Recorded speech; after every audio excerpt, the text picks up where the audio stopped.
When you change the way you think, doon po nagsisimula ang success.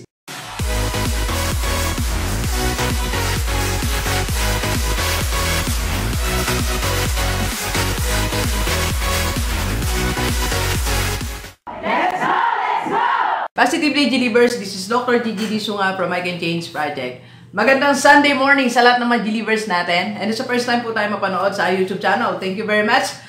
Please subscribe, click mo na po yan, Dr. Gigi Disunga. Okay, so Sunday, bago tayo magpunta church, mag-vlog muna tayo. Sagutin natin isang tanong sa PM sa akin saan nga ba nanggagaling ang success? Or paano nga ba nagsisimula ang success? Di ba? So, ang dami naghanap ng success eh. Success, nasaan ka ba? Hanapin natin. So, saan ba talaga siya nagsisimula? Okay? And, pero bago tayo magtuloy, gusto ko lang magpasalamat sa mga na-coach natin kagabi. Yung isang group ay galing pa ng Laguna. So, Tita V, salamat po. And Engineer Diana, ito ang kasama nila. So, salamat. Nag-travel sila ng 5 hours plus 5 hours pabalik. Just to meet me, na mag-usap kami. So, 10 hours ang binyayin nila, ma'am. Thank you very much. And after doon, nagkaroon pa tayo ng isa. Si Ma'am Edeline. Hi, Ma'am Edeline from Angeles City. So, napaka-masaya ni Ma'am.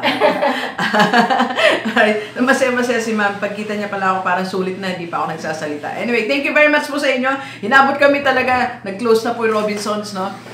Sa mini shop na lang namin tinuloy. Thank you po sa inyo. Alright, so, saan nga ba nanggagaling ang success? O paano nga ba sinisimula ng success? Alright? Okay, maraming mga formula ng success, di ba? Ako, even me, marami akong vlogs na ang topic ay success, di ba? So, pero, paano nga ba nagsisimula talaga ang success? Saan ba natin siya, paano pa siya magsisimula? Anong dapat natin gawin para maging successful tayo? Yan lang naman yung tanong, simple lang, di ba? So, eto yung success, eto ka, so, paano ba kayo mag-meet ng success? May gap, di ba? So, this is, dito na lang tayo, eto yung success, eto ka. So, ano ba yung gagawin mo in between? May gap kasi eh. So, dapat aralin natin. Okay? So, sa pag-aaral po natin at pagbabasa ng napakaraming libro, okay? At pag-investigate natin. At sa personal experience ko, okay? Ang success po pala, nagsisimula lang siya, okay? It start the way you think. By changing the way you think, then success will come. As simple as that. Alright? Yung mga nauna kong binanggit, it's about personal development, personal change. Well, of course, kasamang formula yan. Pero nag-i-start po yan, when you change the way you think, doon po nagsisimula ang success. Doon nagsisimula mabago ang buhay natin at matain natin ang pangarap natin. Because, ang meaning po kasi ng success is when you achieve yung gusto mong mangyari sa buhay mo. That's success, di ba? Kung ang gusto mo lang matapos ng MA, matapos ng PhD, that's success. Kung tingin mo yun yung nakapagpabago ng buhay mo, nakapagpasaya ng buhay mo, or punta tayo sa finances, if you want financial freedom, gusto mong madagdagan ng inyong investment, business, so that's success, okay? So, success depends on the parameter that you set, alright? So, yun yung meaning ng success, kasi napakaraming meaning ng success, pero simplihan lang natin, di ba? So, kung bawa, gusto mo lang makaraos kayo, di ba? Ng pamilya mo, may bahay kayo, may sasakyan, so, living smoothly, for you, that's success, then, that's it, you achieve it, alright? So, it start with the way you think. So, paano ba babaguhin ang pag-iisip natin, okay? Sabi nga nila, lahat nagsisimula sa isip natin, di ba? Ano nga yan eh, sabi ng isang philosopher, I just forgot the name, all things are created twice. The first creation is the mental creation, and the second creation is the actual creation. Alright? So, lahat ng bagay nangyayari, bago nangyari yan, naisip mo pa lang. Kaya yung mga sinasabi nila na, hindi ko sinasadya. No, sinasadya mo yan. Di ba? Hindi ko sinasadyang magkamali. Hindi pwedeng hindi mo sinasadyang magkamali. Kasi bago kang magkamali, naisip mo na yan. Di ba? Ay, hindi ko sinasadya. Nagawa ko yun. No. Lahat ng ginagawa natin, nagkaroon na ng first creation. Nangyari na yan sa isipan mo. Di ba? So, hindi pwedeng by accident nangyari yan, no? That can't be.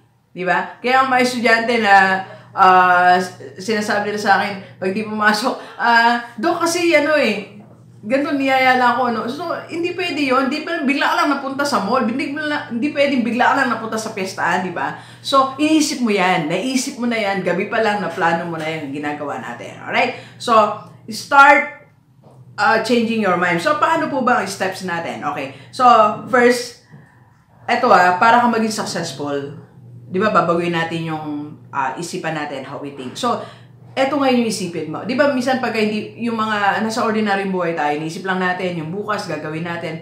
So, ngayon, ibahin mo yung iniisip mo. Ibahin mo yung iniisip mo ngayon. Isipin mo na one day, nagdadrive ka ng kotse. Isipin mo na one day, marami laman ang wallet mo. Isipin mo one day, nasa ibang bansa ka. So, yung mga bagay, think of that thing that you want to enjoy in life.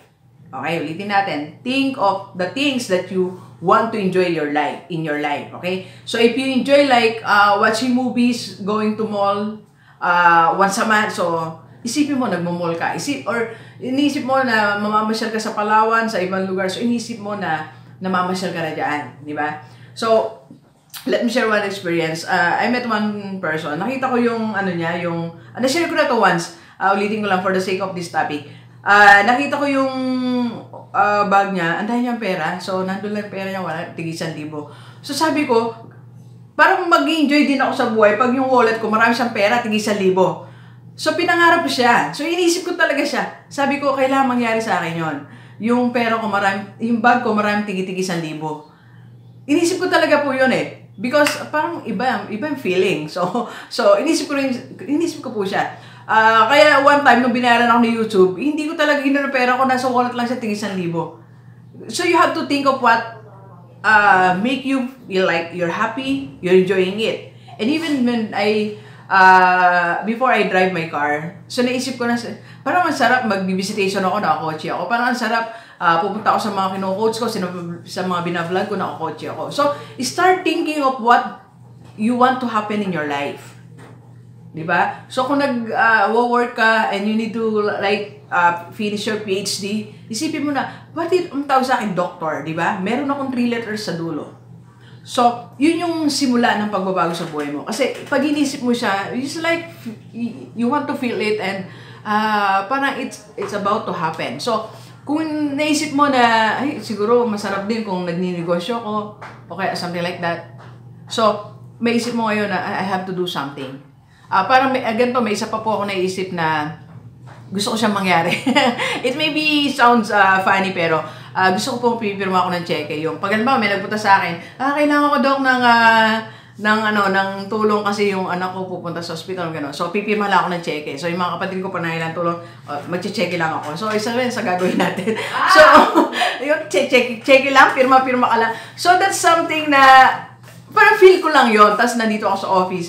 So, ramdamin mo yung mga gusto mong mangyari sa buhay mo. And one day it will happen. One day it will happen. So, start thinking of the things that make you enjoy, di ba? Or make you happy, di ba? So, ilista mo na yan. Okay? That's the first step. Second, eto na. So, sabi ko nga, lahat nagsisimula sa isip mo, di ba? So, para mangyari mga bagay na yon, simulan mo na yung pag-iisip na think of non-traditional way. Non-traditional. Okay? Kasi yung mga traditional na way na ginagawa natin, it doesn't work, di ba? Ang dami natin traditional way na ginawa, but traditional ways don't work anymore. Hindi niya nababagong buhay natin. Pagka normal yung isip mo, normal talaga. Hindi na magbago yung isip mo. Kaya minsan yung mga, sabi ko nga sa mga teachers namin, when you're students, pero sa sinadjust na iba, lihan mo lang kasi iba yun yung thinking na ginamit nila eh. Di ba? Iba yung, like, for example, may mga activities, di ba? May mga experiment tayo sa klase. Gusto natin kasi traditional yung gagawin ng estudyante eh. Di ba? So, think of non-traditional way kasi yan magbibigay ng best results. Alam nyo ngayon yung mga iniisip ko, yung malayo talaga sa profession ko. So, the farther it is sa profession ko, the more na successful siya. So, I'm a principal, I'm a teacher, and I'm a vlogger, I'm a coach. So, ngayon iniisip ko pa maging singer. Hindi, maging artista. Joke lang po. Yung ilalayo ko siya na doon sa nature ng work ko. Kasi the more na nilalayo ko siya, the more na nagiging successful siya. Di ba? So, naging vlogger ako. Sabi nga nung meeting ko kahapon sa Sir Team, Sir Team, meron kaming bagong partnership. By the way, doon sa mga gusto ng digital marketing, so you can contact me, connect kita kay Sir. If you want marketing video ng yung company, kaya kanyang gawan. Okay? So, sabi niya, nag-usap kami, sabi niya, Doc, you're a principal, then you're a vlogger, parang hindi masyadong, walang connect. Yeah, walang connect. Non-traditional, okay? So, think of something that non-traditional. Think of something na, parang pag inisip mo siya, okay, parang hindi siya normal. And let people be amazed. Let people be curious.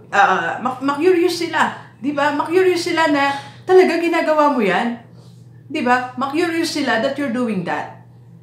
And that you are getting attention. And when you get attention, that's one of the ways para ka maging successful. If you have your audience, if you get attention from people. Kasi ang dali mong makuha, ma-capture attention nila, you can launch anything. You can launch your business, your services, your products, anything that you want to launch. Alright? So, dapat iba yung isipan mo. Non-traditional so that you can get non-traditional results. Okay? So, itigil na muna natin yung mga traditional na na pag-iisip, di ba? Alright. So, yun yung second. So, think of non-traditional way. Number 3 is do intentional thinking. So, yung thinking mo ngayon, intentional na. So, yung iniisip mo ngayon, may purpose na. Yung iniisip mo ngayon, about success na. So, imagine we have only 24 hours to plan everything. Ilang minutes lang yan. You're working, then you're thinking. So, salayin na natin iisip natin para focus yung ating isipan. Huwag muna natin ikalat-kalat yung isip natin. Di ba? Ang dami natin naiisip. Inisip natin, ganito, ganon, punta dito, punta doon, meet dito, doon, gala dito, di ba? Pati kasalanan, iniisip natin, di ba? Pinaplanong kasalanan. So, huwag na muna tayong magplano niyan. Ang planuin mo muna ngayon is intentional thinking about success. For the first 6 months siguro ng buhay mo, baguhin mo muna yung pag-iisip mo. Ang ilagay mo muna sa isipan mo, how to be successful. So that it become intentional. For example, imi-meet ko si ganito para magkaroon kami ng usap, mabigyan niya ako ng advice. Intentional thinking, okay? I will be reading this book, so bibili ako nito. Intentional thinking, okay? So yung gagawin ko, ito bukas. So intentional thinking. So lahat ng gagawin mo ngayon, iniisip mo na, at yung iniisip mo lang, it's about success. If you want to be serious, okay, kung gusto mo seryoso ka, okay, about being successful, try intentional thinking about success. So, yung sasalahin mo na ngayon yung mga iniisip mo, na alam mo, o mga bagay na hindi naman magko-contribute towards your success, huwag mo muna siyang isipin. Okay? Alisin mo muna siya sa isipan mo. Alright? So, dito muna tayo sa pang-success, yung magiging successful ang buhay natin. Alright? So, hindi pwede na, okay na ako dito, or ito na yung gagawin ko, ang dami-dami. So, pag tinignan mo, wala naman pala isang activity man towards your success. Di ba, meron nga tayong daily activities. Dapat yung daily activities mo, that will contribute to your success. Okay? So, ulitin natin para malinaw sa ating mga believers, yung daily activities mo, that will contribute to your success. For example, gusto mo magkaroon ng business, itong isang araw na to, magawa ka ng FB page mo. Itong araw na to, bukas naman, maghanap ka ng contact supplier mo. Bukas naman, mag-market ka. Bukas naman, punta mo yung mga kamag-anak mo. Di ba? Something like that. So, yung mga ginagawa mo daily is papunta siya sa success na tinatawag natin. Okay? So, if you want to become rich, so, ngayon, magbabasa ako about savings. Di ba? O ngayon, mag-open ako ng account ko. O ngayon, magsasave ako. Then, next month naman, mag-invest na ako. So, it's intentional thinking. Okay? So, that's the secret of success. Alright? So, ulitin natin mga believers if you want to be successful, start changing your mind. Changing the way you think. That's the start. Okay? So, because if you will be thinking the same way, di ba? Sabi nga, ulitin natin, sabi ni Jim Rohn, if you are doing the same thing every day, and if you are thinking the same thing every day for the next 5 years, you will have the same life. So, kung gusto mong baguhin ang buhay mo, change the way you think. Okay? So, yun ang start ng success. So, number 1, you have to think of the things that you want to enjoy in life. Pangarapin mo na ngayon. So, the farthest dream that you can. Di ba? The farthest. Farthest? Ako nga, I didn't, kung lilimihin mo yung nangyayari sa buhay ko ngayon, it's so very, very far. The farthest I can. Okay? Kagabi, I was driving mga 11 p.m. na. So, narealize ko lang, yung trust ng mga delivers natin. Imagine they traveled 5 hours just to meet me. Imagine people are happy just seeing me and they want to hear something from me before they make decisions. So, make your thoughts as far as you can. Yeah, walang limit. Walang limit yung kaya mo isipin. Walang limit yung success. Alright? Second, try non-traditional way. Ang tagal na natin nag-traditional, di ba? Lang ang mangyari, di ba? Hindi ka nababago yung buhay natin sa traditional way. Baguhin mo. One time, kausap ko yung kuya ko. Matagal na, pero kukwentuhan kami. Sabi ko, alam mo, para mabago yung buhay mo, baliktarin mo kaya. Sa gabi ka kaya magtrabaho, sa araw ka matulog. So, joke ko ganun kapatid ko kasi may team song siya, malayo pa ang umaga. Pero ngayon, successful na yung mga anak niya, di ba? Maayos na yung buhay nila. So, pero gino-joke ko lang, sabi ko, parang non-traditional. Kasi yung nagtatrabaho ka ng araw, tapos natutulog ka sa gabi, parang walang nababago sa buhay mo, di ba? Baligtarin mo. Non-traditional way, okay? And number 3, this is new. This is a new concept, okay? So, try intentional thinking about success, okay? So, basta inisip mo na success. Pag hindi about success, huwag mo isipin. Alright? Pag about stress, huwag mo isipin. Pag about kasalanan, huwag isipin. Pag about chismis, huwag isipin. Alright? Ang iniisip mo lang ngayon, success. Alright? Okay, so, Doc G, paano? How can I start? Hindi ko alam kung paano. Okay? I can help you. I am your coach. Okay? So, call me 0939-525-4311. I'm do online coaching. So, kung malayo ka, online tayo. Kung personal, kung malapit ka, personal coaching. Magkita tayo somewhere, kahit saan mo gusto. Okay? So, para matulungan kita, how to start your journey towards success. Alright, so please share this video sa lahat mga kaibigan natin, kahit OFW dito sa Pilipinas, para sama-sama tayong mabago at umulan na natin buhay. By the way, okay, so sa March 9, Saturday, nasa Santa Ana, Manila tayo. So, yung mga delivers natin, bandang Manila, hanggang SM North, so kayo kayong puntahan. Message nyo ako agad, kasi yung slot, limited lang natin. I have 2 available slots for coaching on Saturday after ko mag-vlog sa Santa Ana, Manila, okay? So, sa Saturday na po yan. And, sa Sunday, ginawa ko na po siyang regular. Coaching place ko na po yon. Venue ko na yon. Every Sunday, nasa Robinsons, Pampanga ako. From 1 to 9 p.m. Okay? Message lang kayo sa akin, ha? So, regular, parang doctor, may clinic na po ako. Okay? So, Sunday, every Sunday, nasa Robinsons, Pampanga tayo, 1 p.m. hanggang 9 p.m. Pero kailangan nyo magpa-schedule, okay? Magpa-schedule po kayo. Alright, so thank you very much, Delivers. Enjoy the rest of the day, and let's go!